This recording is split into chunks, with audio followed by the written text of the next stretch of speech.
What are your thoughts on Joel Embiid potentially taking the reins away from Nikola Jokic? I think that he has a very good chance to be able to surpass Nikola Jokic in the MVP race and claim his first career MVP trophy in the NBA. And when it comes to Joel Embiid, it's really just been a back and forth contest between him and Jokic over the last couple of years. I mean, even though that Jokic has won back-to-back MVPs, Embiid was neck and neck with him pretty much that entire time. And throughout most of this year, we've mostly looked at Jokic as pretty much the favorite to win MVP. But Kev, we have to go over this recent stretch that Joel Embiid has been on because Kev, this is a phenomenal stretch that he's been on. Just to go over the last 10 games that he's played in, going over the point totals that he has, I'm just going to go in order based on the games that they played in. So the last game he played, he scored 37. Before that, 31, then 38, 36, 34, 39, 39 again, 42, 31, and 35. And then on top of that, he's averaging almost 10 rebounds a game in that 10-game stretch.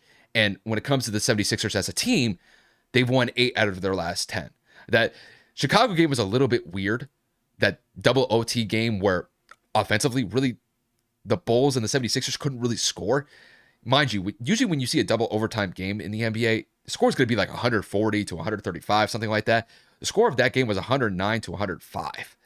So it was a relatively low scoring game. And unfortunately for the 76ers, they lost to the Bulls in that one.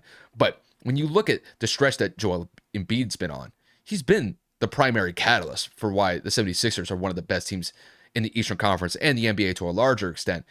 Right now within the East, they're the third team as far as the third seed.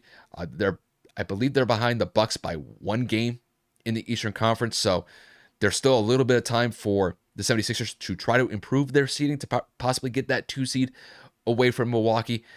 It's going to be tricky because Giannis is having just as good as a season over in Milwaukee. And depending on how the last, I would say, 8 to 10 games for each team goes, we'll kind of see how that scenario works out. But when it comes to Joel Embiid, Embiid to me, when I've seen him go up against Jokic one-on-one, Embiid won the matchup. Embiid simply just overpowered Jokic when they had that one-on-one battle when the 76ers and the Nuggets played earlier this season. And when you looked at Embiid, I think is a little bit more well-rounded than Jokic when it comes to the overall game. I think the way that I see it is Jokic to me is a more complete offensive player simply just because of his ability to be able to assist. And essentially, Jokic is getting numbers similar to that you would see with a point guard because Jokic could get 7 to 8 assists per game. Sometimes he could average a triple-double. And typically when the Nuggets get a win, it's usually because Jokic is getting a triple-double. And there's a huge stat with Jokic getting triple-doubles usually means that the Nuggets are going to win. But when it comes to Embiid, just the stretch that he's been on the last couple of weeks, it's something to behold. He's number 1 in the NBA in points per game.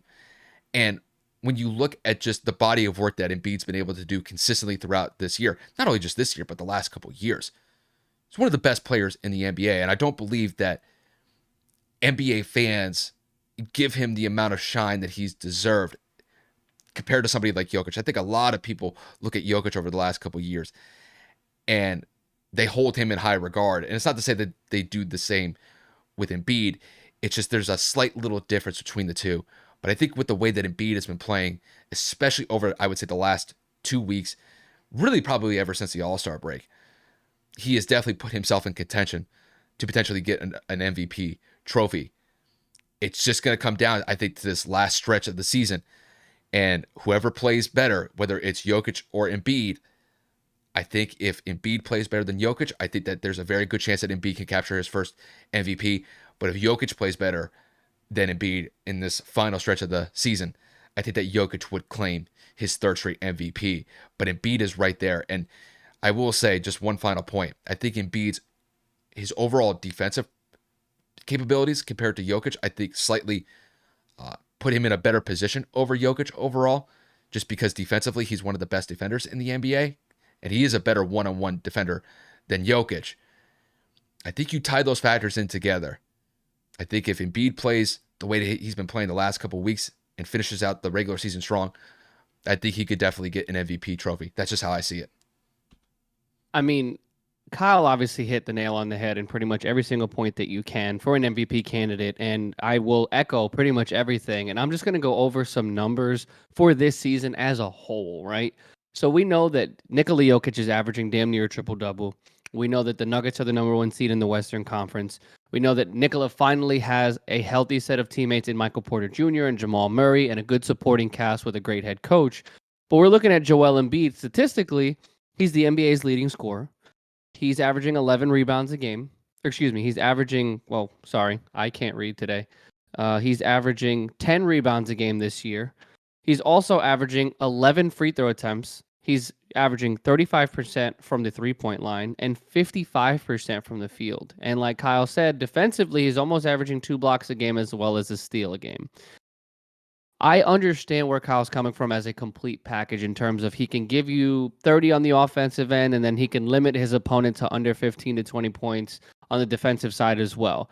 It's just what he is able to do on the floor, his footwork, his athleticism, how he's able to just look so elegant on the floor with making people miss, fading away, kind of like Dirk Nowitzki to an extent, but he's just so much heavier. You don't expect that from somebody his size. And I know that we talk about what Nikola can do for his size. And yes, he's a better passer overall. We all know that. But the dominance of what Joel Embiid is and how he represents the center position is, I will go out on a limb and say he's probably the most dominant force we've ever seen since arguably Dwight Howard and even before that Shaquille O'Neal, because Dwight wasn't putting up 30-point per game seasons because he just wasn't offensively well-rounded outside of the occasional alley-oop, and his post moves were always at best. He was never somebody that was going to go out there, hit you on the block, hook, someone that's going to go out there, shimmy down, fade away, the complete offensive game that is Joel Embiid. Yes, he can put his back to you and put it on you and dunk on you, but he can also hit shots from all over the floor. So yes, he is very flexible in how he can attack you, but at the same time, when it comes to protecting the rim and altering shots, I think that Joel Embiid is probably the best player in the NBA in those categories. But how he's been treating this season, how he's been going at it, and like Kyle said, when you talk about the overall matchups between the two candidates, Joel shows out every single time. It's not even a joke, and it's not close. And for what he's been doing the last few weeks, it needs to be noted because Philadelphia, like Kyle said, is also 8-2 in their last 10, third in the Eastern Conference, right behind obviously Boston and Milwaukee, who are the two best records in the NBA. And I mean, James Harden's been in and out of the lineup a couple of times, Tyrese Maxey, and a number of other players. Joel's been doing everything he can to keep this team afloat. And I think that 100%, based on how the season has gone, where he is statistically, if there was going to be a debate on MVP and who to win, now is the best time to put Joel's name in the hat, in the ring, and say, listen, I know we're so focused here on Jokic, but let's not be overshadowed. Let that not overshadow what Embiid has been doing. Not just this season. He was the I think the NBA's leading scorer last season as well. Correct me if I'm wrong.